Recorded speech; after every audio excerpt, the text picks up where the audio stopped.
As we have talked about many times over on this channel, humans are capable of some amazing feats of engineering, building everything from massive structures like dams to powerful rockets that can take massive payloads into space. It is awe-inspiring to sit down and think about what we are truly capable of. But there is always one flaw that exists with each marvel that we build, and that is the humans, imperfect and prone to mistakes, that build or operate it. Although planners may plan and captains may train for years upon years, everything can come to a disastrous end in a split second. The sea can be especially treacherous and challenging, as there are a multitude of factors that have to be taken into account that don't exist on land, and one lapse in judgment or one miscalculation can result in millions of dollars lost. Even worse, it can result in the loss of human life. From container ships to cruise ships, here are 5 expensive mistakes that were made at sea.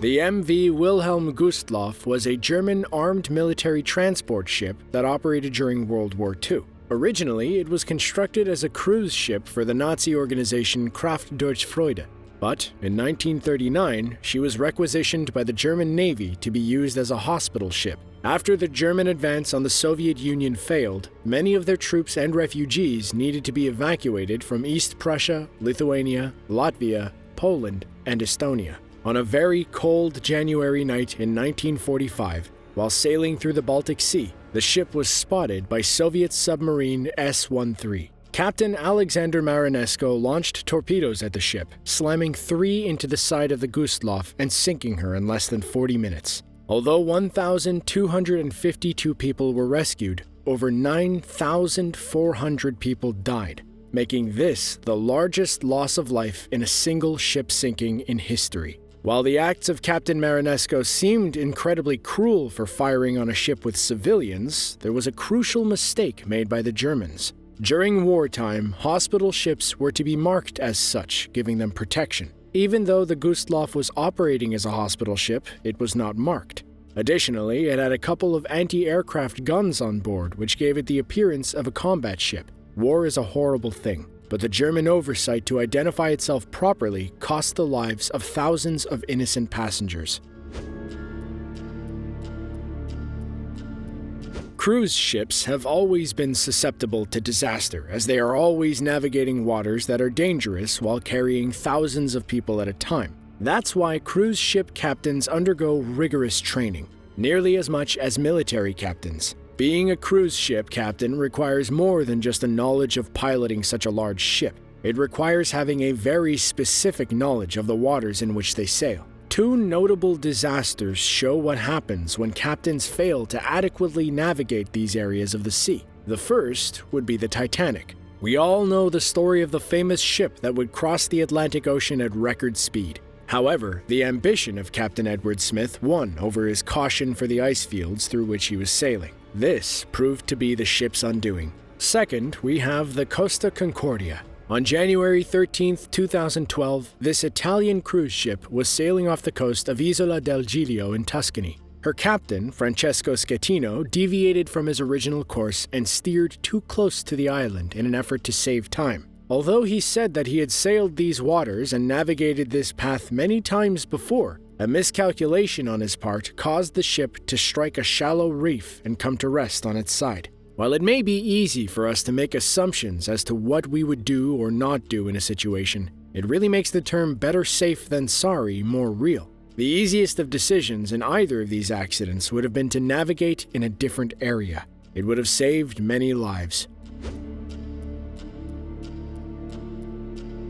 Some of the largest ships in the ocean are container ships, huge barges that transport thousands of containers between countries. Tens of thousands of these ships sail every day throughout the oceans of the world. While they are relatively large, enough so to be resistant to external forces such as rough seas or bad weather, they are definitely not immune. Additionally, as these huge ships carry all sorts of cargo, there is no telling what types of dangers they pose in and of themselves. Take, for example, the cargo ship MOL Comfort. This ship was a Bahamian container ship that was chartered by a Japanese company. On June 17, 2012, she was sailing about 200 miles off the coast of Yemen and encountered bad weather. Suddenly, her hull suffered a crack amidships and eventually broke in two. Salvage efforts proved useless as the two halves eventually sank, along with many of its 4,382 containers. Another incident of note involved the MV Hyundai Fortune, a Panamanian container ship that was registered to Hyundai Merchant Marine.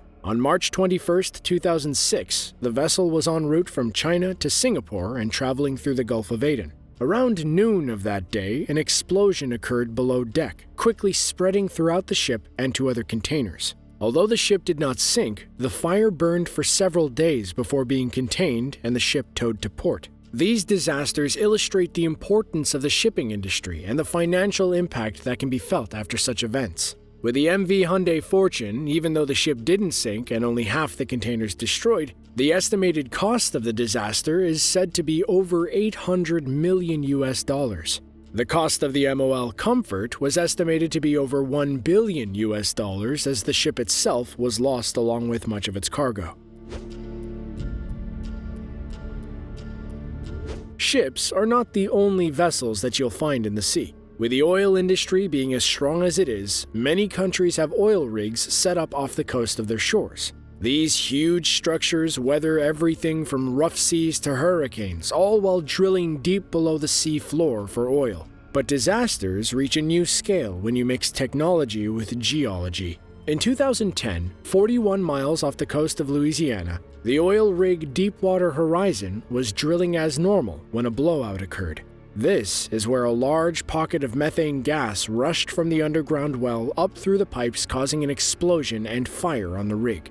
After burning for more than a day, the rig sank. 11 people died. The environmental impact was even more severe, with the equivalent of 8,000 barrels spilled into the sea per day. This disaster at sea came with the price tag of nearly $65 billion.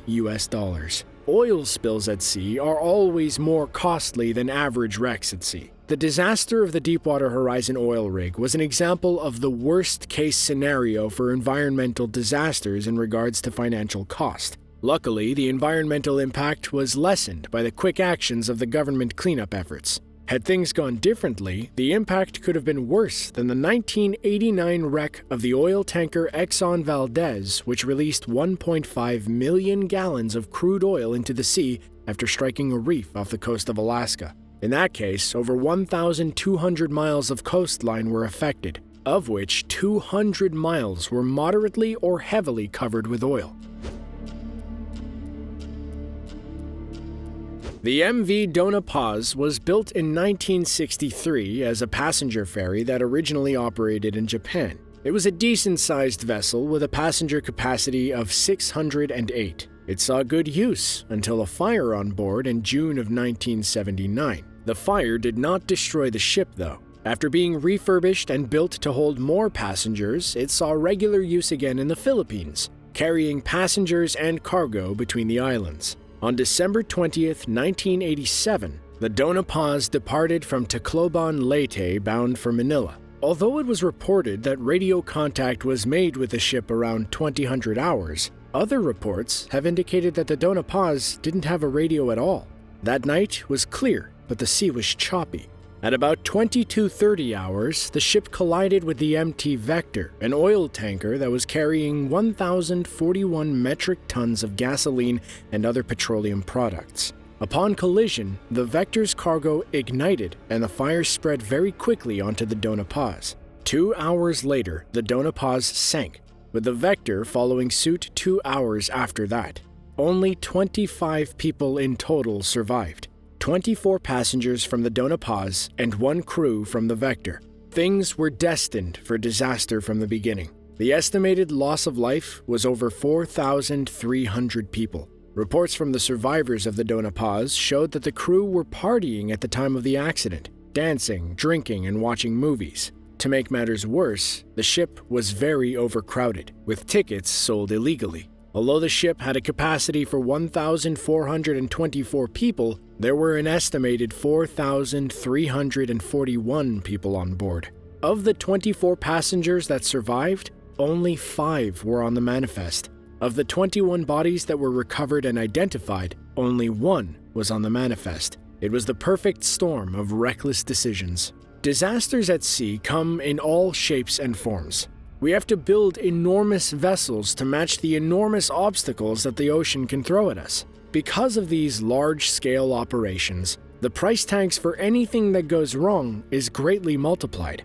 So, countries and companies will have to continue working, training their engineers and captains to get every detail right as often as possible, thereby avoiding as many disasters as possible. Be sure to click the link on screen now to check out another video just like this one. Trust me, you won't want to miss it. As always, thanks for watching, and we'll catch you in the next one.